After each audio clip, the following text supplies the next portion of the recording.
You're listening to the Options Insider Radio Network. For more quality options programs, visit www.theoptionsinsider.com or search for Options Insider Radio Network in your podcast provider of choice. Listeners can also access all of our programming through our mobile app, available in iTunes and on Google Play. Don't forget to follow along with your favorite programs and submit your own questions for the hosts at twitter.com/options, facebook.com/theoptionsinsider, or via questions at theoptionsinsider.com.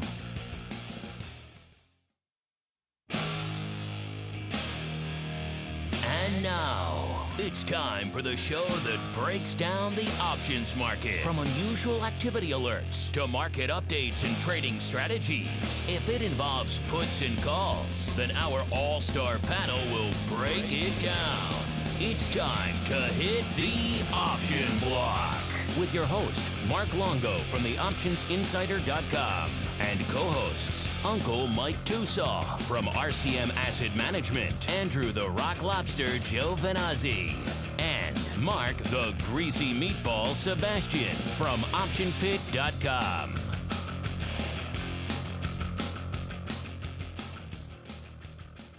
All right, everybody, that rockin' tune means it's time, once again, for the Option Block, everyone's favorite bi-weekly source for all things options related. My name is Mark Longo from the OptionsInsider.com, as well as from the ever-expanding, ever-exciting Options Insider Radio Network.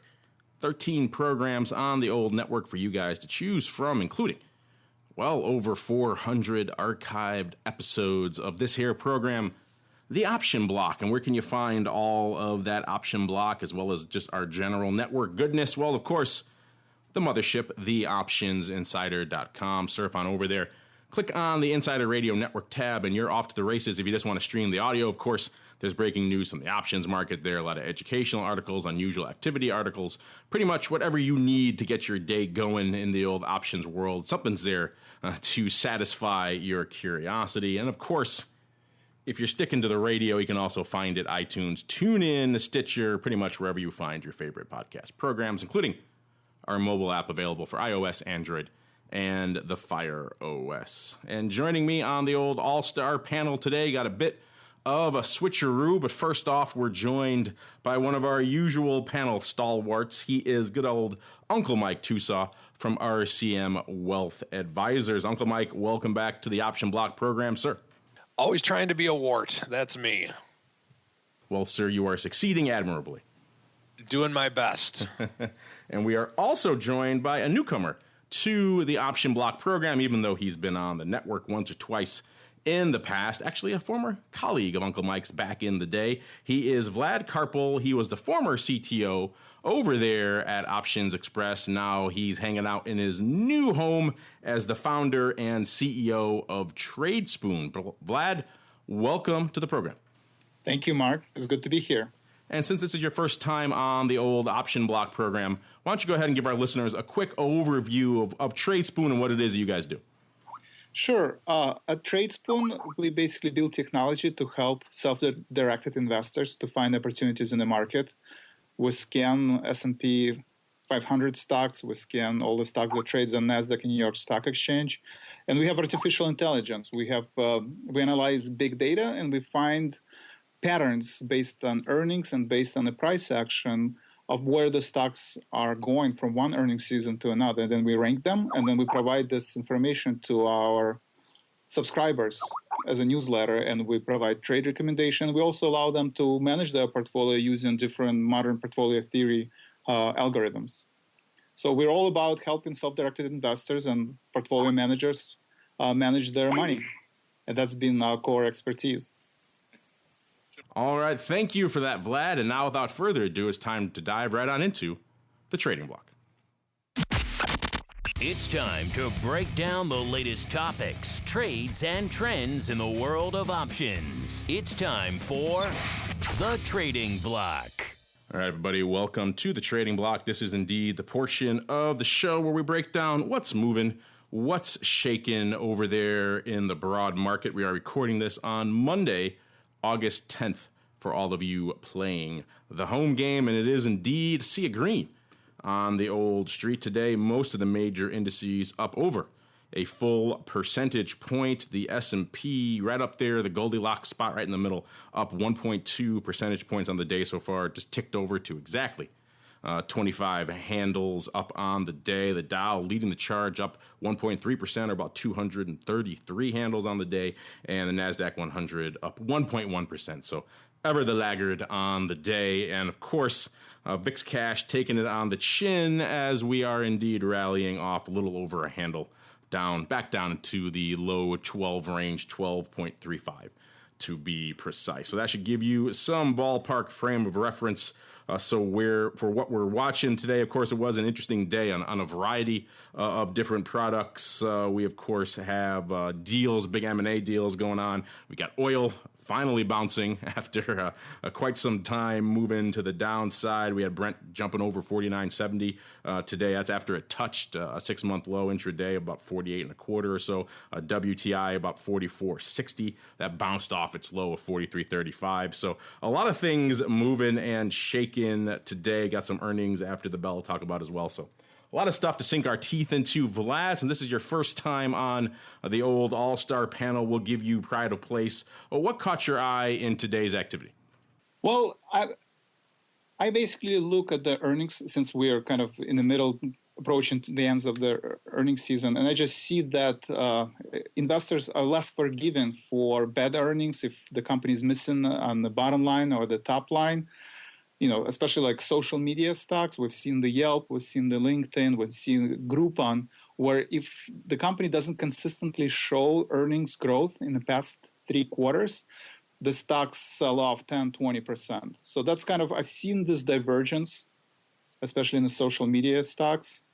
And I think it's about stock picking market. You gotta, if you want to be bullish on this market, you gotta go after sectors and stocks that consistently show growth on the bottom line and top line for the past 3 or 4 quarters. I've looked at a lot of the defense stocks, Boeing, General Dynamics. These stocks are in an upward momentum, and I think they are performing the market. Expedia and Amazon in the retail sector online also showing consistently beating their earnings and having upward momentum.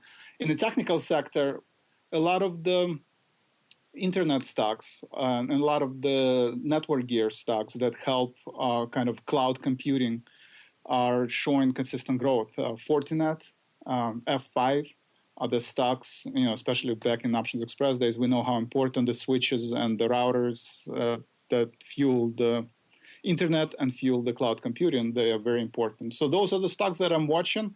And I think you have to be in a stock picking mode. If you want to go long, you gotta find stocks that consistently outperform the earnings estimates for the past 3 quarters. And if you want to be short stocks, you gotta go after stocks that are missed earnings estimates. We talked about oil stocks and energy stocks, even though they're been in a rally mode today, but they are consistently losing the momentum. And I think those are the great candidates to go short.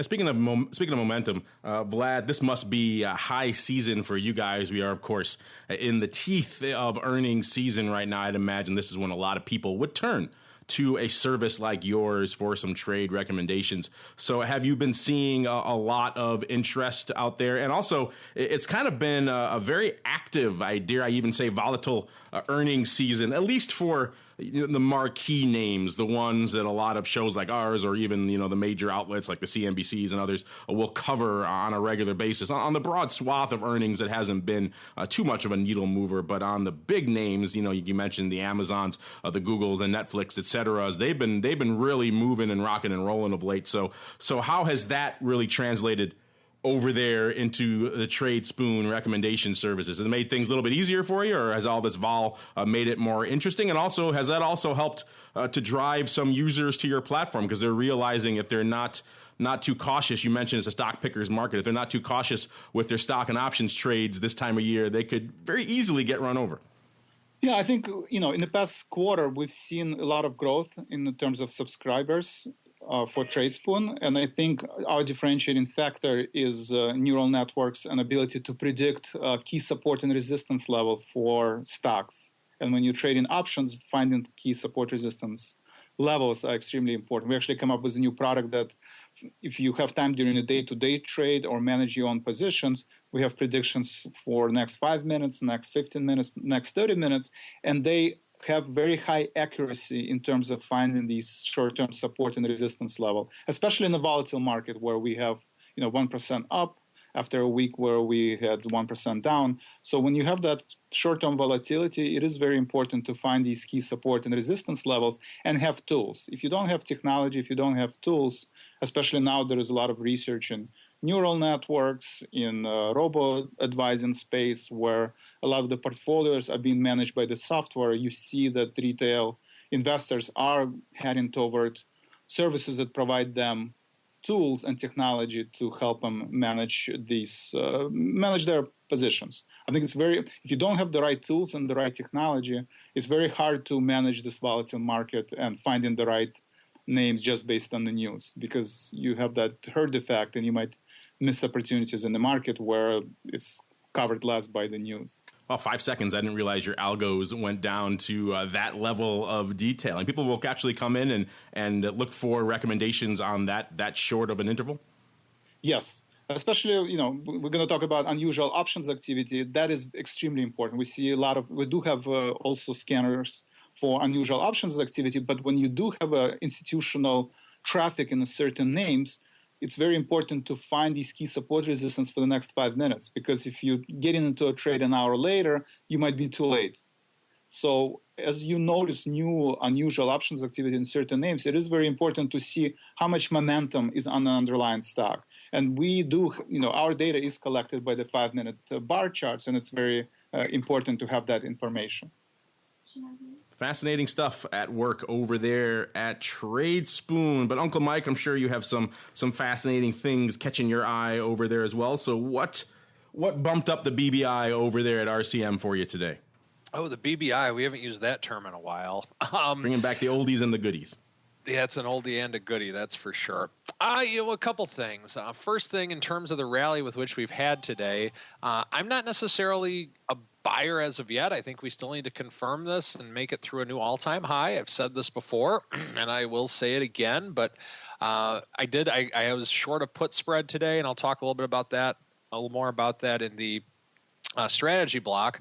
But we still need to come up a little bit more if you want me to be convinced that this market is in rally mode. It was no doubt today, but we have the all-time highs hitting us in the face right now, and I'd like to see us break through that. And once we break through those, then I'll probably jump on board in the rally mode. Other things that caught my eye today, my fruit company, Apple, even though it's really not my fruit company anymore, but did have a really big day today, up over $4. So that's definitely an eye catcher with which we can discuss a little bit. Gold up 1% on the day.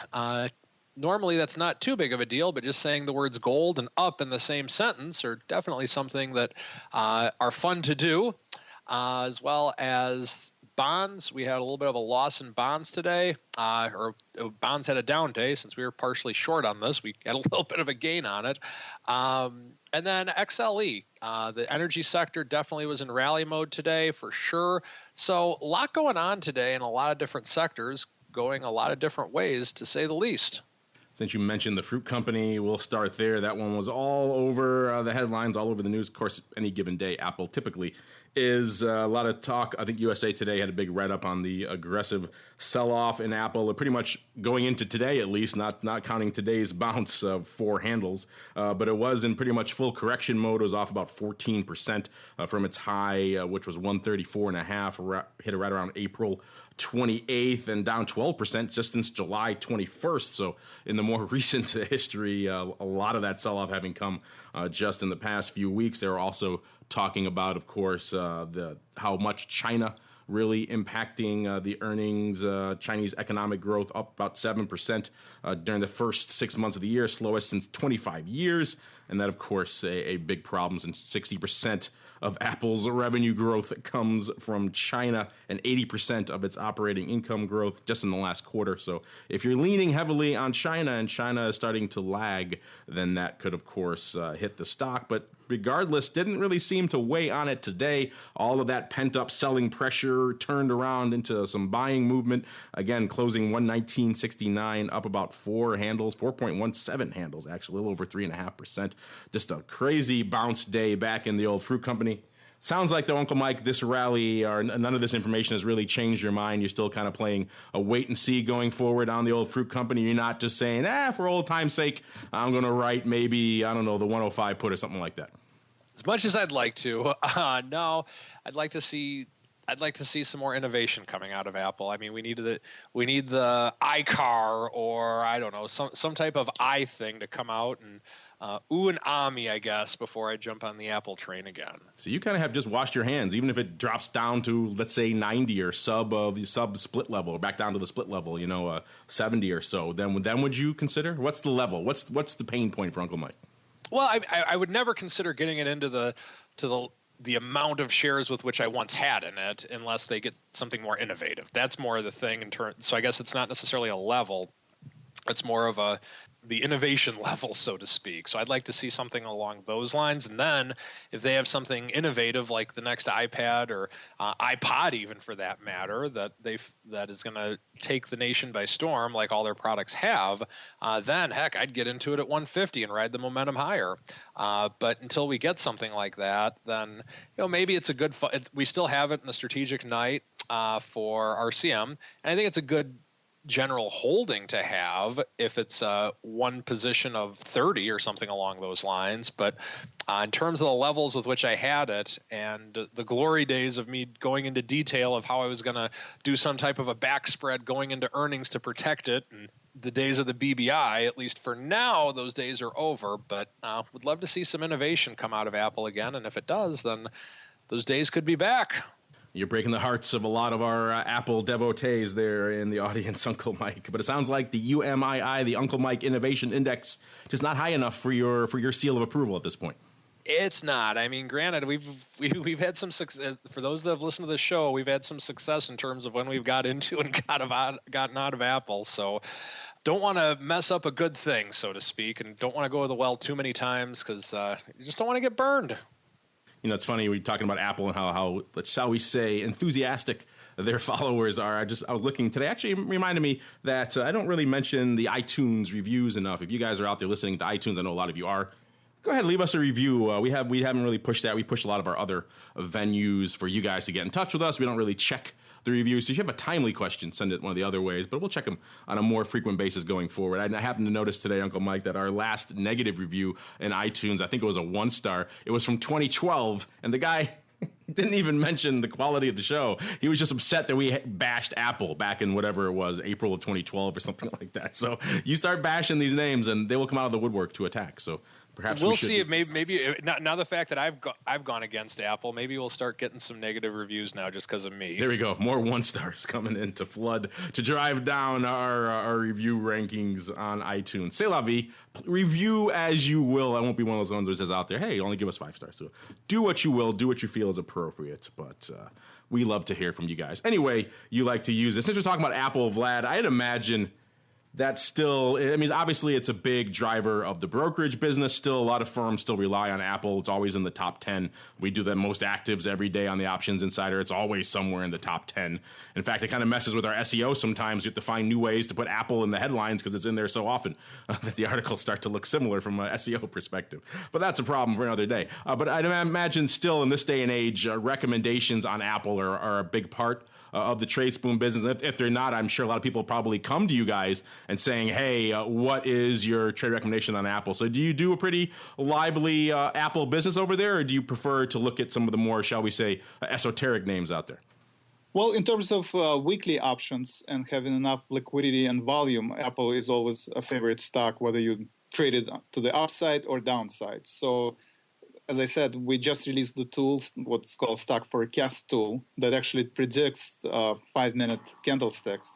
So that's been a very popular tool. And a lot of people are going to Tradespoon to find these 5-minute, 15-minute predictions because they trade in weekly options or they day trade in weekly options. So it's very important to find out, especially on a day like today, how far can Apple rally? will it close above 119 level or above 120 level? And I just want to kind of confirm Mike hesitation about Apple. Our predictions for, if you look for the next 10 days, is that the Apple is still under pressure. And unless we have a couple more days of rally, we think that the downward momentum still exists in the market. And Apple, is going to be under pressure, especially as it missed some of the earnings estimates in the last quarter. There you go. Two resounding nay votes for good old Apple. Once the darling of the program, and indeed the darling of Uncle Mike, no longer getting that love here on the Option Block program. So let those 1-star reviews fly. We also have some other stuff firing off after the bell here. Kind of the tail end of earnings. So not lighting it up like we were a week or two ago, but still some activity out there. Kraft Heinz lighting it up. You guys remember Heinz? They were big in the news a few years back with the Buffett deals and some others, and a lot of unusual activity was floating around in the Heinz options at that time. In fact, some people actually, I believe, had some criminal investigation and charges brought against them as a result of some of the activity, and it wasn't very sizable either. I think it was only like a few hundred contracts at the time, certainly less than a few thousand. So just goes to show, not all unusual activity, not all insider activity is 10,000 lots. So it could be small. Heinz trading today right around $79. That 80 straddle going out right around 2.5. So they're pricing in about a 3.5%. Excuse me, about a 3% move on there. We're also watching Take-Two here, Take-Two Interactive on the gaming side. If the Rock Lobster was here, he'd be all over the gaming names. So this one closing, trading today right around 31.5 or so. That straddle priced right around 310 or so. So pricing in about a 10% move. So they're pricing in some rocking and rolling out there in good old Take-Two, I should say. As I was pull it up here, see how we're looking in the after hours really quickly before we dive on into our next segment. So Take-Two selling off about 81 cents or so, about 2.5% in the after hour. Actually, I'm sorry, it's selling off a little more than that, about 2.6% yesterday right now in the after hours, hovering right around $30 and some change. So actually off, about 90 cents or so in the after hours. So we'll see if that holds off. So far, at least, seems like the initial juice they're giving them there from an earnings straddle perspective, a little bit pricey. Speaking of pricey, we also saw Berkshire Hathaway, good old Warren Buffett, picking up Precision Cast Parts today. If you're not familiar with them, they're one of these B2B names that make a lot of parks for, I believe, aircrafts and airlines. So not a name you'll hear about on a regular basis unless you're in that space. But it's $32 billion in cash. That would be the largest, pretty much, takeover he's ever done. And of course, a 21% premium to their closing price on Friday, which was so they offer price was $235 a share, $235. Buffett doesn't play in $2 stocks. And of course, that represents also a pretty rich, hefty premium. Buffett's not really known for doing either of those things. So it'll be interesting to see, of course, all the newsletter services out there who track Mr. Buffett are firing off like crazy on the notion that he has yet another deal. And of course, Buffett's deals are really starting to drive a lot of interest out there and helping to buoy the market on a day like today. One other note really quickly, we're always talking here about fragmentation in the options market and how it may hinder some things, may help in certain environments, like when we had the NYSE glitch a few weeks back, and how having so many other exchanges really helped. Well, if you're in that camp, you'll be happy today because BATS, of course, of BATS options fame or infamy, got their approval from the SEC today for their second options exchange. So they'll be launching EDGX, EDGX. That will be, I believe, on November 2nd. That's the planned date. So that will, if you're playing the home game, keeping score at home, that's going to be the 13th listed options exchange in the U.S. And when and if ISE ever gets their act together on their third exchange, Mercury, which they still are, the SEC at least is still kind of dragging their feet on in terms of approval, that will bring it up to number 14. Hey, Vlad, I'm just curious, you have a lot of active algorithms, you said, that get down to the not sub-second, but close to it, certainly a sub-minute level when you're scanning the markets. One of the frequent complaints we hear from a lot of our listeners here on the program is how this fragmentation really impacts them from an options trading perspective. It makes it harder to execute complex multi-leg strategies because you have a myriad of different spread books, in this case 13, and they don't really talk with each other all that often unless they're within the same exchange group. I'm curious if this growing proliferation of exchanges, this fragmentation, has that had any impact on you guys over there at Tradespoon? Are you hearing anything from your listener or your users, I should say, regarding the impact of that service, or is that something you don't really factor into your algorithms? To tell you the truth, we don't factor different exchanges and pricing into algorithm because we're not geared toward high frequency trading or doing a scalp arbitrage for the spread. But I know that in Chicago there are a lot of we're part of fintech community, and I know there's a lot of companies in Chicago that are working on consolidating different exchanges and simplifying, especially for complex order flow in terms of the pricing. And I know back in Options Express days, we had an options spread order book that would give you the best natural bid and natural ask price. But I just know that there is several startups here in Chicago that are trying to solve this problem of making more transparency in terms of spread and a complex order book, because that's become a bigger and bigger part of the option volume on exchanges is the spreads and butterflies and condors of the world. And if you can simplify the pricing and show transparency, whoever can solve that issue, I think that will be the next success story in the fintech.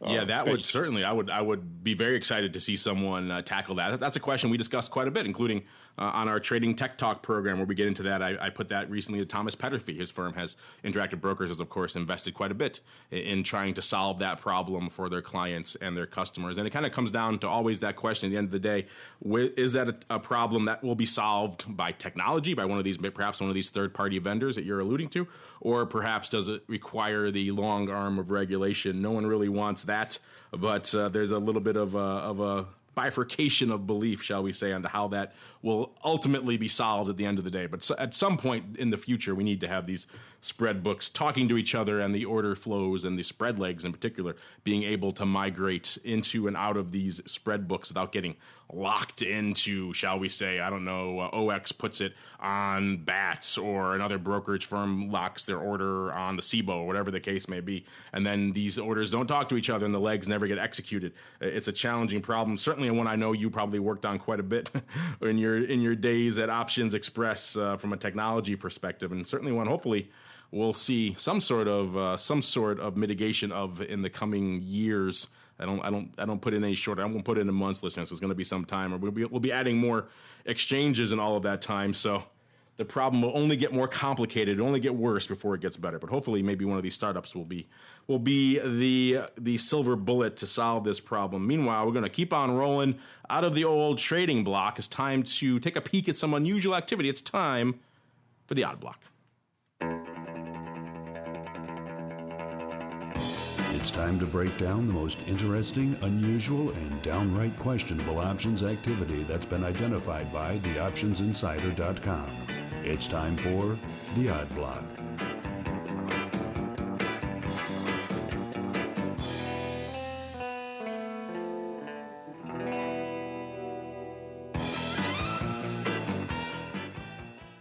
All right, everybody, that funky tune means it's time once again for the Odd Block, the portion of the program where we break down what's going on behind the scenes in the hinterlands, the shady corners and alleyways of the options market. Going to kick things off with a newcomer to the Odd Block segment. I don't believe we talked about this one, and this is Ensco PLC, the ticker symbol ESV. If you're not familiar with this name, they're a global offshore drilling company. And again, no surprise, they're in the old Odd Block because a lot of these names have been rocking and rolling. Pretty much anything energy, crude related of late has been rocking and rolling of late. This is a name that does about 4,300 contracts a day. So that's fairly robust volume. Certainly from an Odd Block perspective, we usually talk about names here that do 200 or 300 contracts a day. So that's fairly sizable volume, doing nearly 14,000 today. So very robust volume out there. And of that nearly 14,000, 12,000 of it came in one long-term, fairly sizable risk reversal. What caught our eye out here is a Jan, not 2016, Jan 2017. So very long term. I don't think we talked about many Jan 2017 trades out here. So this is pretty far down the old horizon. People coming in, or I should say paper coming in, and legging into a nice risk reversal. It first caught our eye with a 2,000 lot of paper selling the Jan 2017 13 puts, and then picking up the Jan 23 calls, doing that 2,000 times for a 15-cent credit. So the put clearly over in this scenario. As the day went on, another 4,000 piling into the tune of a total of 6,000 on the put, 6,000 on the calls, 12,000 total. The latter kind going up at some different prices. The first kind going up in 2 blocks on the Philly. There is quite a bit of open interest on this strike. There's about 11,000 on the 13 puts and about 11,000 again on the 23 calls. Again, it is kind of odd that they would be closing a 2017 trade this soon. So it probably is piling in, probably not closing again. We'll have to wait till tomorrow to see for certain. It certainly could be. We've seen weirder things here in the old odd block. But still, when you're legging into a pretty sizable longer-term risk reversal like this, a good way to pick up some cheap long deltas on a name like this. It'd be odd to come in and close it. But again, it is the odd block, so we have seen stranger things. Vlad, I'm just curious. You talk a lot about unusual activity over there. Did this size risk reversal catch your eye over there at Tradespoon today? And then B, is this a strategy you guys like a lot over at Tradespoon, the old risk reversal, bullish risk reversal, as a way to get some cheaper bullish exposure to an underlying? Well, yeah, we do have tools for scanning unusual options activity, but we kind of superimpose this with other tools that confirm the trend. So today, Rackspace is announcing earnings. We've seen unusual activity in that space. We see NVIDIA unusual options activity, but we try to, once we do have a signal in terms of unusual option activity, then we're looking at other tools that can find either analyzing earnings and the price action in terms of confirming the trend to the upside or downside, or the tools that can help us predict the stock momentum for the next 15 minutes and 30 minutes and seeing if this unusual activity in a certain strike or in certain months will carry to the next day or for the next couple hours. So in NVIDIA today, we see unusual activity in October 23 call, but there's definitely demand, especially with all the publicity and all the news that you hear on the internet. There's definitely demand in the retail space to find these unusual options activity and designing a strategy that can, you can scalp and giving you opportunity to buy, cheap options that have strong momentum to the upside or downside. And it's something that we hear from our from our subscribers on a daily basis. Yeah, I'd imagine we do quite a bit of unusual activity here on the network and indeed on the website. It's our bread and butter, and we've been doing it for a long time. And you're right, all audiences tend to just gobble it up. I don't care if you're the most basic retail stock guy or if you're a professional, institutional options trader. Everyone likes to see what's moving, what's shaking in some of these names out there. Speaking of what's moving, what's shaking, let's move on to another name. We're kind of staying in the petroleum-related, energy-related names this time. We're going to move on to Oasis Petroleum Inc., ticker symbol OAS. This is a name that does about 3,500 contracts a day. Again, pretty decent volume for an odd block candidate. Doing just a hair under 12,000 today, about 10,000 calls to about 2,000 puts, about 5-to-1 calls over puts. So that should tell you what caught our eye out here today. It was the old out-of-the-money call buy, in particular. The Nov 12s caught our attention today. When we started writing these up, there was 1,184 going up in one block on the ISE paper buying for $1.10.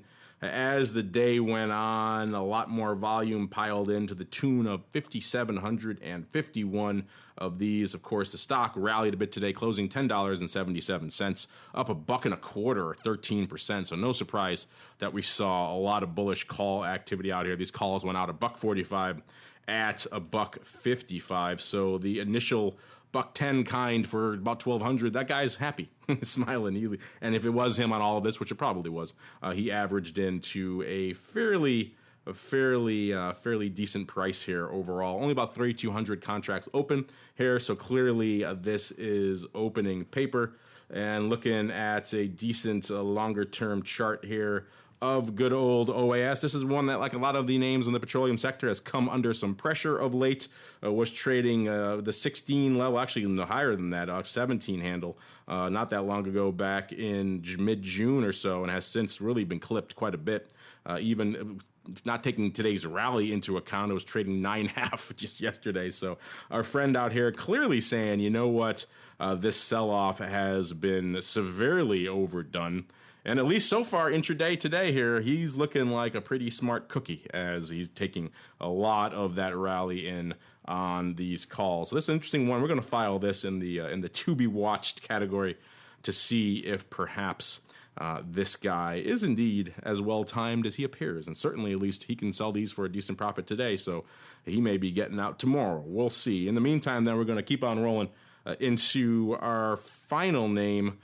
Don't worry, Uncle Mike. This is not your nemesis, Cisco. This is the other Cisco, SYSCO, ticker symbol SYY, closing today 37.59, up about 66 cents or about 1.8% out there. This is the name that does about 3,600 contracts today, doing a little bit more than that today, doing nearly 58,000 contracts today. I should mention, of course, they had earnings before the open today, so this one was rocking and rolling from a volume perspective, if not from an underlying perspective. And what we saw today was a bit of a weird one, hence the odd block inclusion, and not just for size. It was a very sizable trade, but also the way they executed it.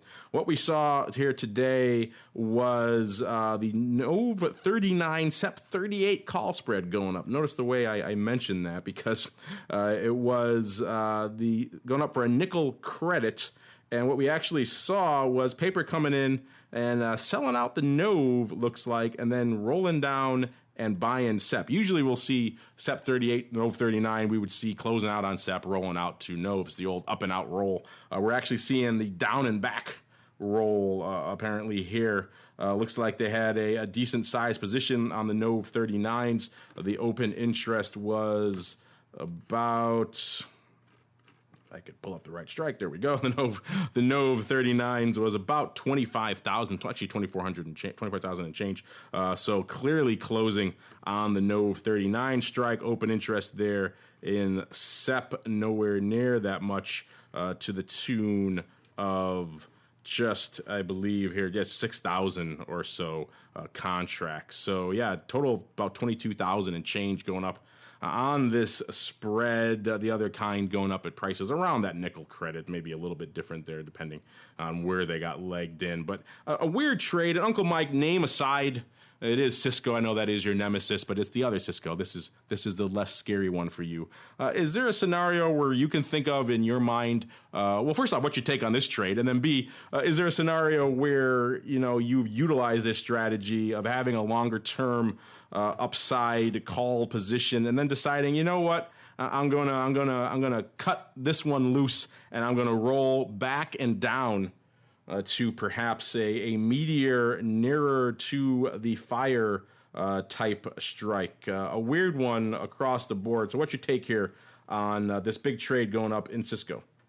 Well, it's an interesting trade to say the least. I mean, I remember the days back in the 90s when CNBC didn't have anything better to do. They'd go Cisco versus Cisco, and they'd show the two different Ciscos and compare them to one another because, well, I guess they needed something to run on airtime. But no, I don't really see any time with which I would ever do a down and back roll. I mean, that's a unique type of roll that I guess the only reason with which you would consider doing that is perhaps implied volatility has gone up and the value of the call or the value of the underlying hasn't really moved, and perhaps you're still bullish, but you were using the longer term volatility because you were going to try to lock in vol, and maybe you feel the shorter term call is a better bang for your buck on the vol in terms of what your trading goal would actually be. So with that regard, it would be a very rare occasion if I would ever were to ever consider doing something like that. But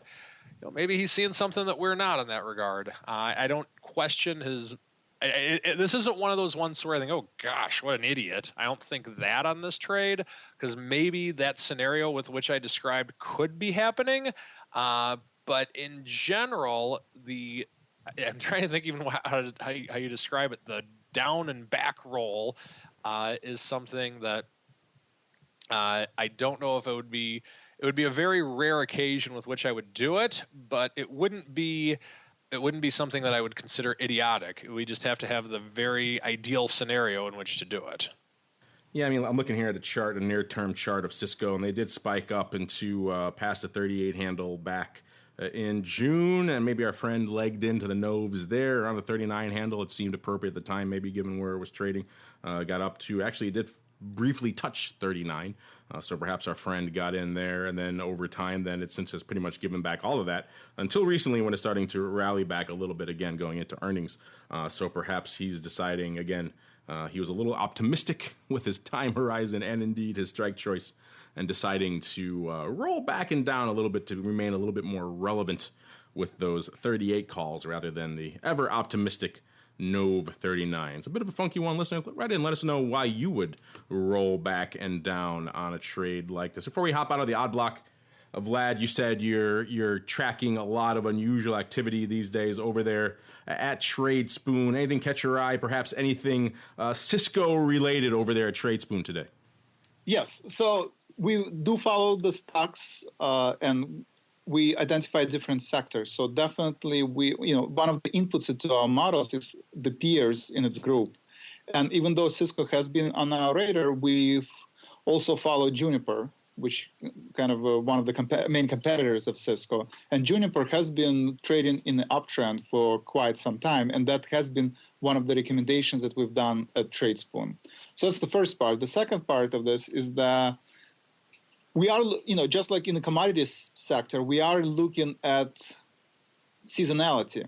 So one of the reasons why you would roll back one of the spreads, if you do look at the seasonality of the stock and you see that potentially November options will not be profitable based on the timing, and you can see based on seasonality that stock like Juniper might go up going into the September, but in October, traditionally slow months, the stock will sell off.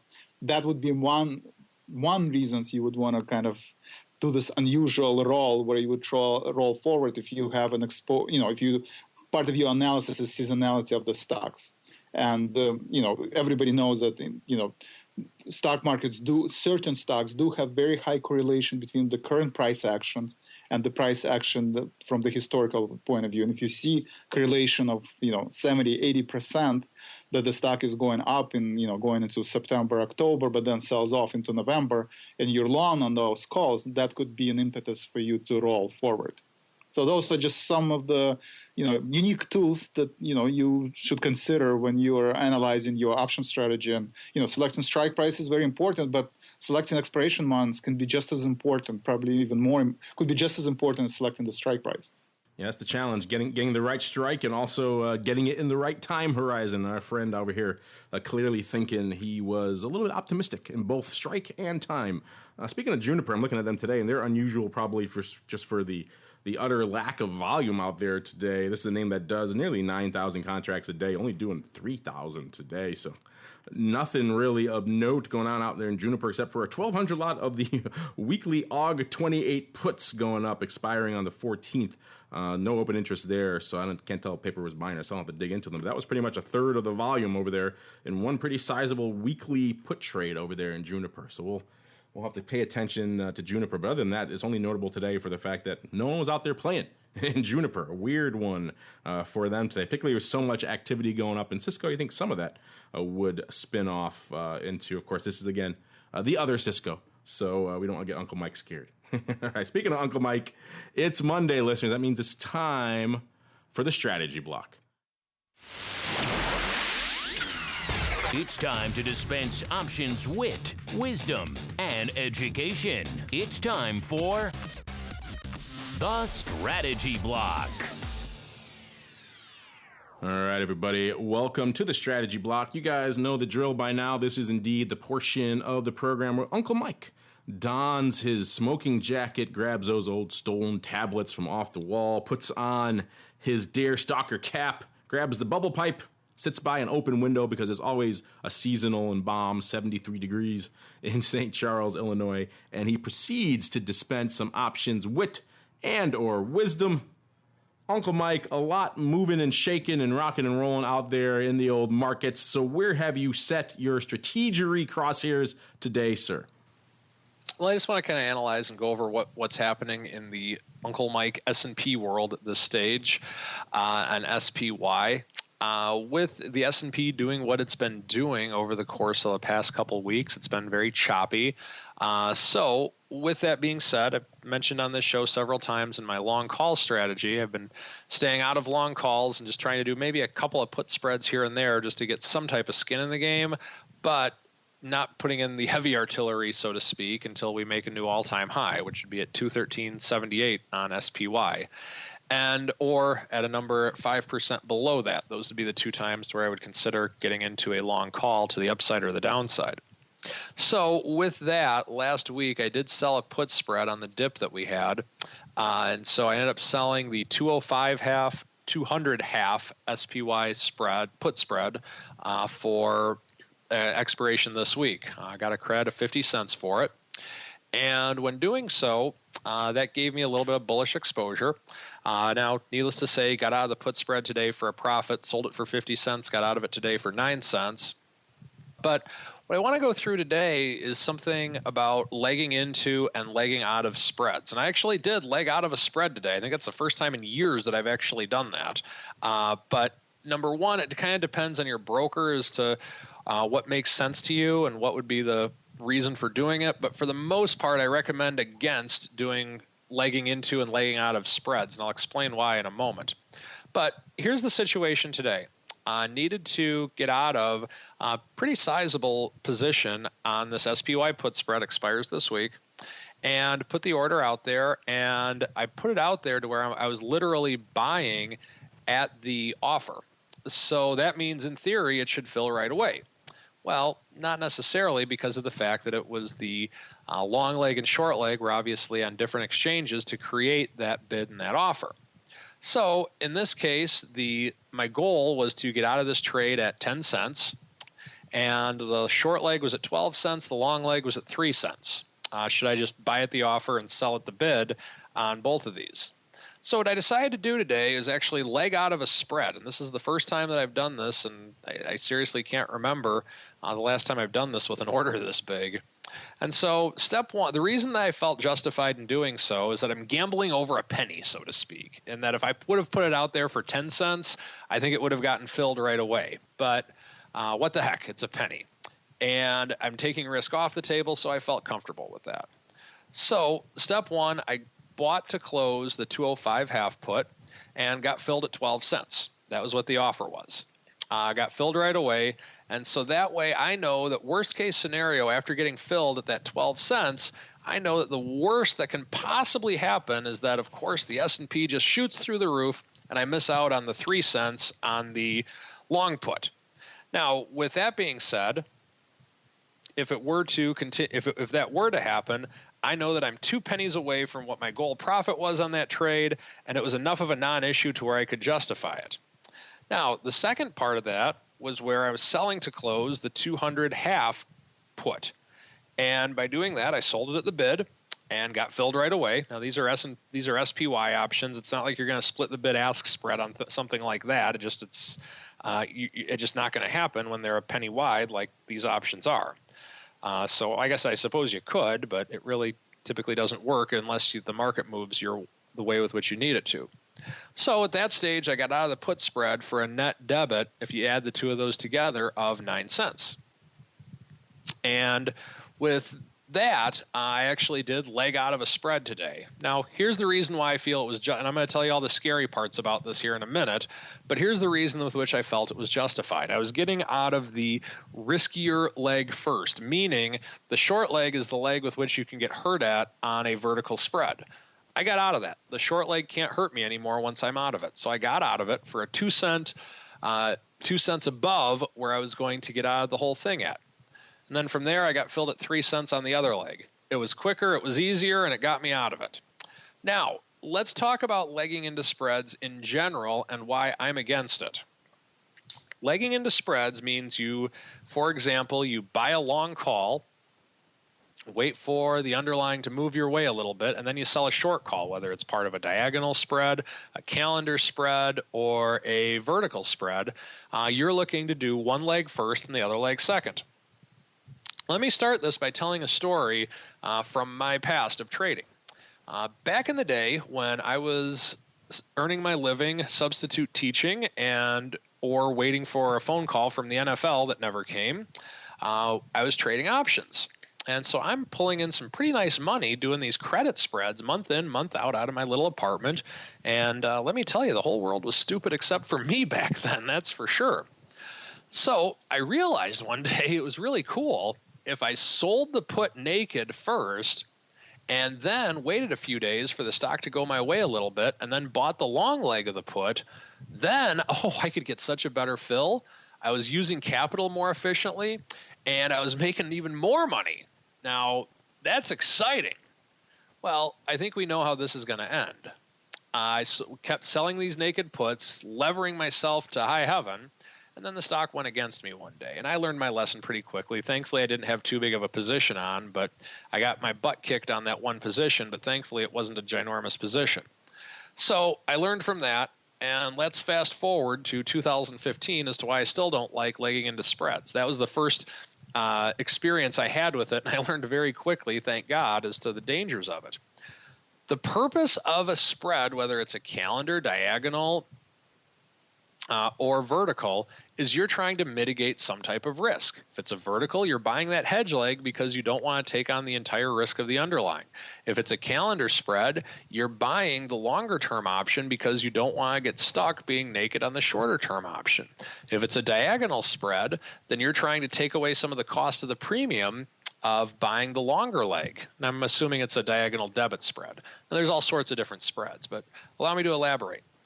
If you're doing this in terms of, I'm going to buy this call, let the stock go my way a little bit, and then I'm going to sell another call. If you're doing that, well, what's the point of buying a spread in the first place? If you're selling a call as a way with which to maybe take some premium off the table or something like that, just sell an option. Buy a 5 lot and then sell one of them when it goes up. Keep it simple on yourself. If you're going to be a bull, be a bull. The second thing in terms of going naked to get into a spread, that one, and I'm guilty of it, but that one is stupid on 16 different levels. I was guilty of it, over 12 years ago. But my point is that it should not be done. If you're going to trade a spread, trade a spread. Now, I'm not talking about doing an ongoing monthly adjustment type of thing, meaning let's say you're doing a diagonal and then you're looking to roll the calls month in, month out. I'm not talking about that. I'm talking about just trying to get into the first half of a spread, taking your hopium pills, and then hoping the market goes your way a little bit, and then selling another leg of the spread to get a really great fill on the spread. Those typically don't work out very well. If you're going to trade a spread, trade a spread. And that is one to grow on for today. An interesting and perhaps contentious strategy block. I know some of our listeners may take umbrage to your admonition against legging spreads. I think there's an interesting conversation to be had here. Unfortunately, we're running up against it. We've been gassing on quite a bit. Great episode. I think we'll return to this conversation on legging in a future episode, Uncle Mike. Good stuff. But for now, we have to keep on rolling into our final segment. It's time for Around the Block. It's time to tell you what we'll be watching on our trading screens until the next episode. It's time for Around the Block.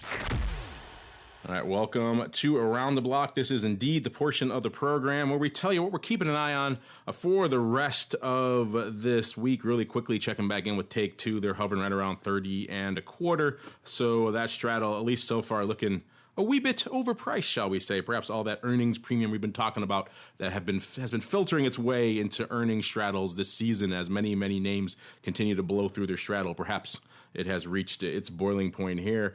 Coming up this week, of course, we still have a few big names on the horizon. Wednesday, Uncle Mike, cover your ears. We've got Cisco and, of course, the actual Cisco, CSCO. And of course, Baba, BABA, coming out on Wednesday. On tomorrow, Tuesday, actually, we have good old Fogo de Chao. They of churrascaria fame, as well as Red Robin. A lot of restaurants reporting tomorrow. And then, of course, Thursday, we have AMATs and good old Kohl's and JCPenney on Friday to wrap up the week with perhaps a depressing glimpse into the retail sphere. Vlad, let's turn our attention to you. You are, again, our guest, so we'll give you pride of place here. This is, of course, a segment where we kind of tell our listeners what we're keeping an eye on for the rest of this week. What is on the calendar? What are you guys keeping an eye on for the rest of this week here over there at Tradespoon? Well, again, we are using our technology to find opportunities in the market, and we, look at the weekly options that help us strategize. We've looked at the Expedia and Amazon. They sold off after the earnings, and those were the strong names after the earnings season. So we're continuing to keep an eye on those. And I think till the end of the week, I think there is an opportunity to go long on these names. Well said, sir. Uncle Mike, what are you keeping an eye on the rest of this week, sir? Well, I think for me, this is just going to be the broken record block. I'm waiting to see if we make a new all-time high in the market. If we do, then I will start putting in more long deltas. But if we don't, I'll still sell a few put spreads here and there to try and get some type of couple long deltas. In the meantime, I think it's really based on the numbers right now. And until we make new all-time highs, folks, I'd really encourage you to be very cautious. All right, well said, sir. Unfortunately, we'll have to leave it there for the Around the Block and also for this episode of the Option Block. Went a little long, but I know you guys never complain when we have a longer show for you. But before we go, as always, let me check back in with my cohorts here on the old All-Star panel, including our extra special guest, Vlad. We're so happy we could have you on the program today. It was fun to have you joining us on the old All-Star panel. And before we go, why don't you tell our listeners where they should go if they want to learn more about all the interesting stuff you're cooking up over there at Tradespoon? Yes, Mark, thank you for having me at the show. And I think if you want to find interesting tools to help you spot opportunities in the market, just go to tradespoon.com. I know we discussed the nature of the name in the past shows, but it should be easy to remember, tradespoon.com.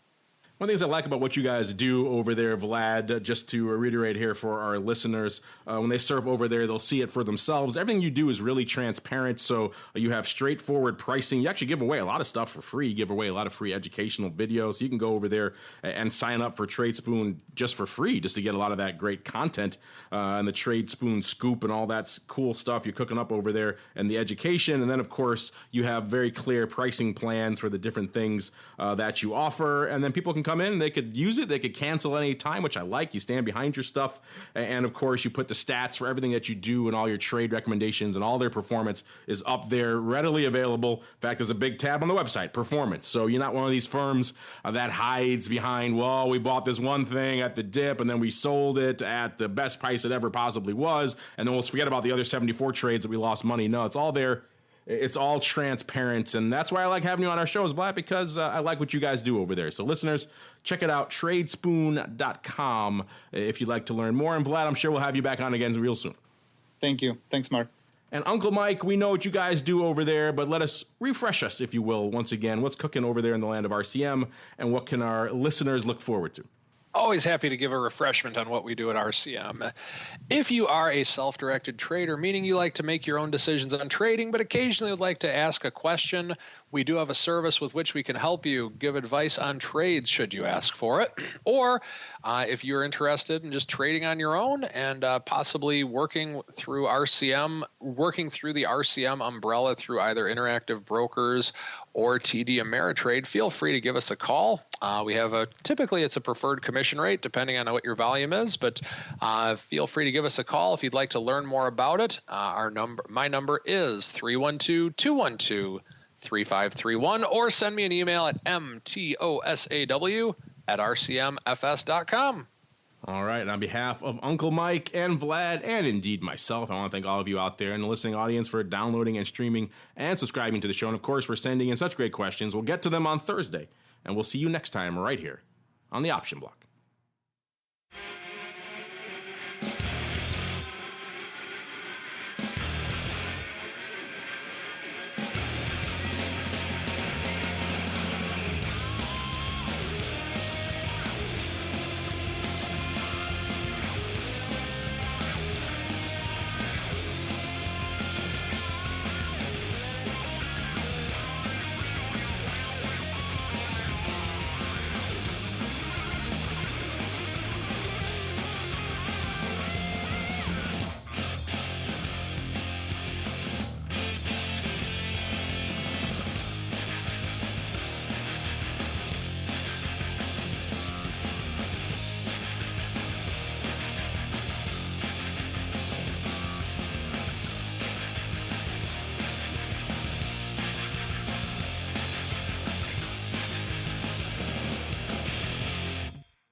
preceding program was a production of the Options Insider Radio Network. For more quality options programs, visit www.theoptionsinsider.com or search for Options Insider Radio Network in your podcast provider of choice. Listeners can also access all of our programming through our mobile app, available in iTunes and on Google Play.